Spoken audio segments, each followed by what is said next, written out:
Hey everyone, today we'll study about an important topic of EVS, that is dignity of labor.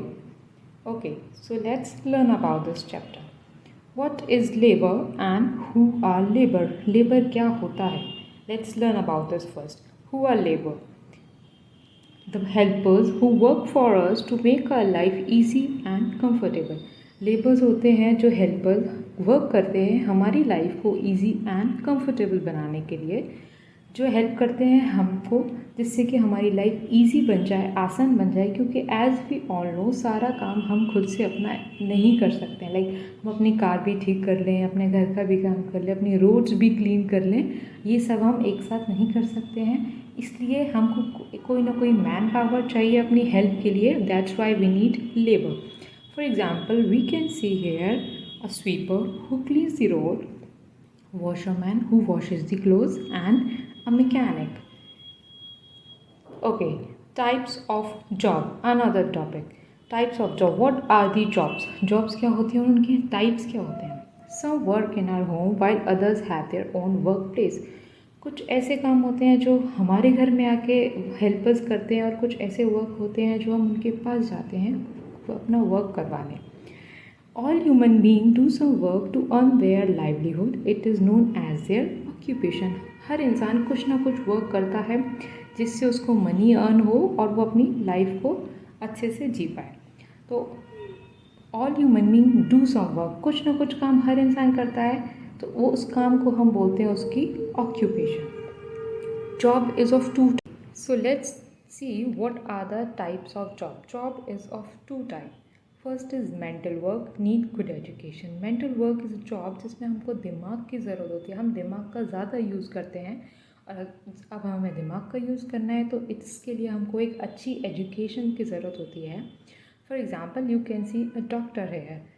Doctor बनने के लिए आप सबको पता है कि आपको पढ़ाई करनी पड़ेगी, तभी आप डॉक्टर बन पाएंगे. बिना पढ़ाई के नहीं बन पाएंगे. इसलिए उसमें लिखा है that you need a good education to become a doctor, and it is a kind of a mental work. Next one is teacher. Teacher बनने के लिए आपको नॉलेज होनी चाहिए. आप बच्चों को पढ़ाना है, आपको स्टूडेंट्स को पढ़ाना है, तो आप खुद टीचर बनना चाहते हैं. That's why you need a good education.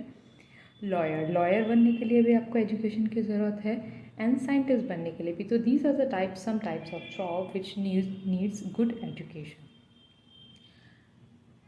And there are some jobs which do not need much education but they need physical strength. So second type of job is physical work, need physical strength. Physical strength मतलब आपको आपकी ताकत होनी चाहिए, आपकी body अच्छे से work करनी चाहिए, आपको फिजिकली फिट होना चाहिए ये वर्क करने के लिए.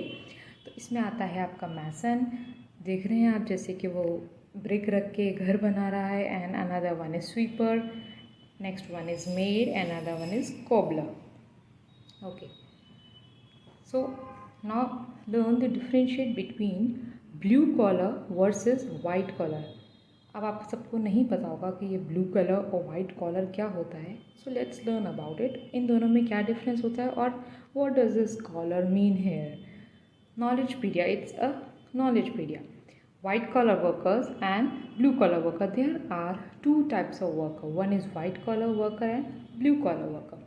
White collar workers कौन होते हैं? People who work in offices. जो लोग ऑफिस में वर्क करते हैं उनको हम वाइट कॉलर वर्कर बोलते हैं. And people who do physical work in factories, workshop and construction. जो लोग फिजिकल वर्क ज़्यादा करते हैं, जैसे अभी आपने देखा कि मैसन था, मेड थी. जो लोग फैक्ट्रीज में वर्क करते हैं, वर्कशॉप में काम करते हैं, कंस्ट्रक्शन साइट पर वर्क करते हैं, इनको हम ब्लू कॉलर वर्कर बोलते हैं. And here you can see pictures of both.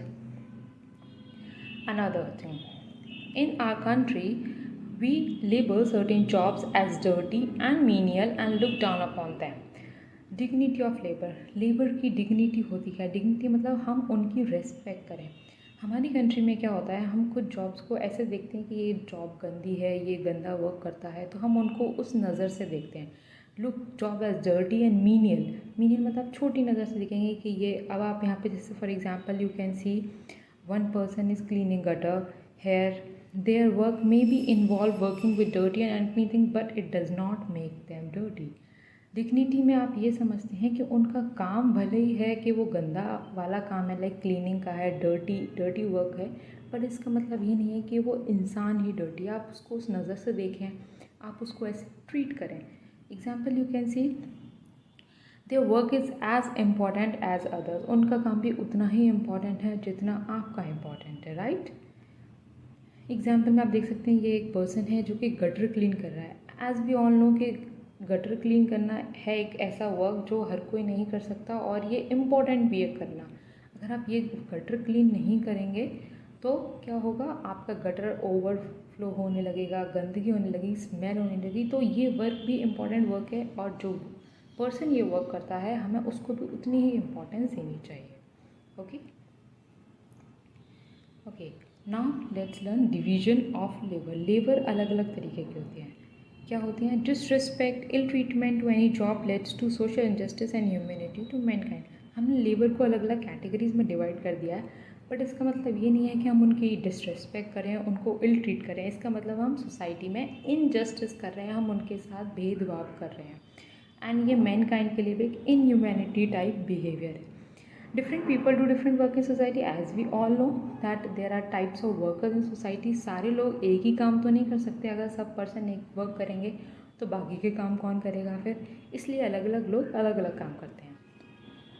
People doing physical labor or blue collar worker should be given equal respect by everyone. जो लोग फिजिकल लेबर करते हैं, जिसको हम बेसिकली क्या बोलते हैं, ब्लू कॉलर वर्कर, उनको भी इक्वली रिस्पेक्ट देनी चाहिए और वो डिज़र्व भी करते हैं equal respect, right. Okay, so what's the next topic? It's what Mahatma Gandhi said about the workers. Mahatma Gandhi का पॉइंट ऑफ व्यू क्या था? Each person should do every kind of work. Mahatma Gandhi ने बोला कि हर इंसान को हर तरीके का काम करना चाहिए।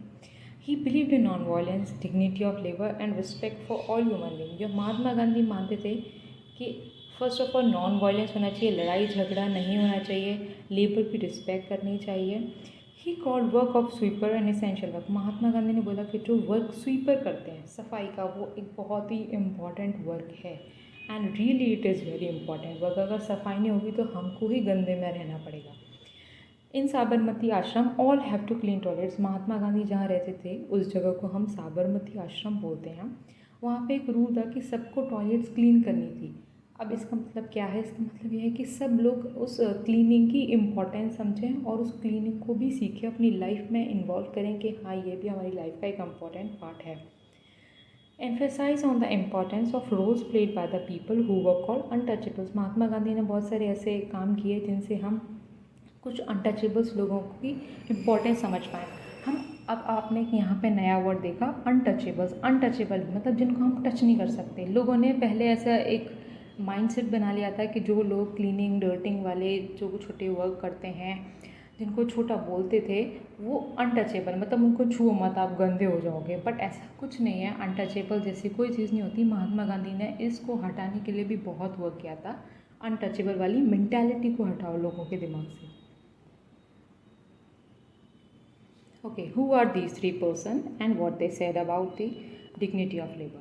They said, educating people is the best tool to create awareness among Indians to treat everyone equally. These three said कि इंसान को हम पढ़ाकर ही ये समझा सकते हैं, एजुकेशन ही बेस्ट टूल है।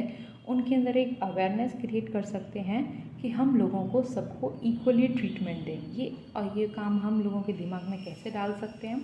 Through education. जैसे आप एजुकेट हो रहे हैं, आप पढ़ रहे हैं, अब आपको समझ आ रहा है कि डिग्निटी ऑफ लेबर क्या होती है, हम लेबर को कैसे ट्रीट कर सकते हैं। Who is the first person who says this? That is Swami Dayanand Saraswati. You can see picture of Swami Dayanand Saraswati. Next one is, as we all know, Swami Vivekanand, and the third one is Ishwar Chand Vidyasagar. Steps taken by the government. There are some steps taken by the government to improve the dignity of labor. Labour की dignity को improve करने के लिए government ने भी कुछ steps लिए हैं लेबर को रिस्पेक्ट देने के लिए। गवर्नमेंट ने first step, the practice of untouchability has been banned. जो मैंने अभी आपको एक अनटचेबल वर्ड बताया था उसी से आया है अनटचेबिलिटी। जिनको हम अनटचेबल्स मानते थे उनको छूना नहीं है। तो ये वाली चीज़ जो छूना नहीं है, अनटचेबल है, ये चीज़ गवर्नमेंट ने बिल्कुल बैन कर दी, बंद कर दी कि आप सोसाइटी में ये सब नहीं करेंगे। अनटचेबल जैसा कुछ नहीं होता है। Okay. Equal status given to people of all caste, creed, gender, religion, sex and colour. सारे लोगों को इक्वल स्टेटस दिया जाएगा सोसाइटी में, नो मैटर कि उसकी कास्ट क्या है, उसका जेंडर क्या है, वो क्या वर्क करते हैं, क्या रिलीजन है, doesn't matter. Seats have been reserved in professional colleges and government jobs. Government ने उनके लिए, जिससे वो इक्वल स्टडी ले पाएँ, तो कुछ सीट्स भी रिजर्व करके रखी हैं प्रोफेशनल कॉलेजेस में, कुछ गवर्नमेंट जॉब्स में, जिससे वो सोसाइटी में एक इक्वल स्टेटस पे आ पाएँ। And here you can see the picture of, can anyone guess? Yes, it is in parliament, new parliament building. Another topic. It is about what Gandhi ji said something about the untouchables. So Gandhi ji used to call the untouchables as Harijans. Gandhi ji ने जो untouchables people हैं उनको एक नाम दिया था, उसको हम बोलते हैं हरिजन। हरिजन का मतलब होता है हरि का जन, मतलब हरि हम भगवान को बोलते हैं, कृष्ण को। तो हरि का जन मतलब पीपल ऑफ गॉड। तो गांधी जी ने बोला कि ये भी भगवान के ही बच्चे हैं, पीपल हैं गॉड के। तो ये मेंटालिटी लेकर आना चाहते थे गांधी जी कि जिससे इक्वालिटी आए सबके दिमाग में, लोग उनको कुछ अलग ना समझें कि ये छोटा काम करते हैं तो ये अलग इंसान है। No, they are equally important as us. Okay, so what we have learned from this chapter, was the crux of this chapter, is that we should respect everyone irrespective of their occupation. हमको सबको equal respect देनी है, doesn't matter उनका work क्या है, वो क्या काम करते हैं, उनकी ऑक्यूपेशन के हिसाब से उनको रिस्पेक्ट नहीं देनी। Each person deserves a respect. Never look down on the occupation of others. आपको दूसरों की ऑक्यूपेशन, अगर कोई छोटा वर्क करता है, लाइक कोई मैकेनिक है या कोई कार या कोई पंक्चर ठीक कर रहा है, तो आप उसको इस नज़र से ना देखें कि अरे ये छोटा काम है, इसको पंक्चर ठीक कर रहा है। He is also earning his livelihood and उसका वर्क भी इक्वली इम्पॉर्टेंट है, right? Okay, so we also celebrate a labour day. हम लोगों को अवेयर कराने के लिए एक लेबर डे गवर्नमेंट ने डिसाइड किया है, जो कि हम सेलिब्रेट करते हैं, and that we celebrate on 1st of May. Here it is written 1st May, happy labour day. हम लेबर डे सेलिब्रेट करते हैं इस चीज़ के लिए। Okay, so that's all you learn about the labour. I hope you all have understood this topic, right? Thank you so much and keep learning.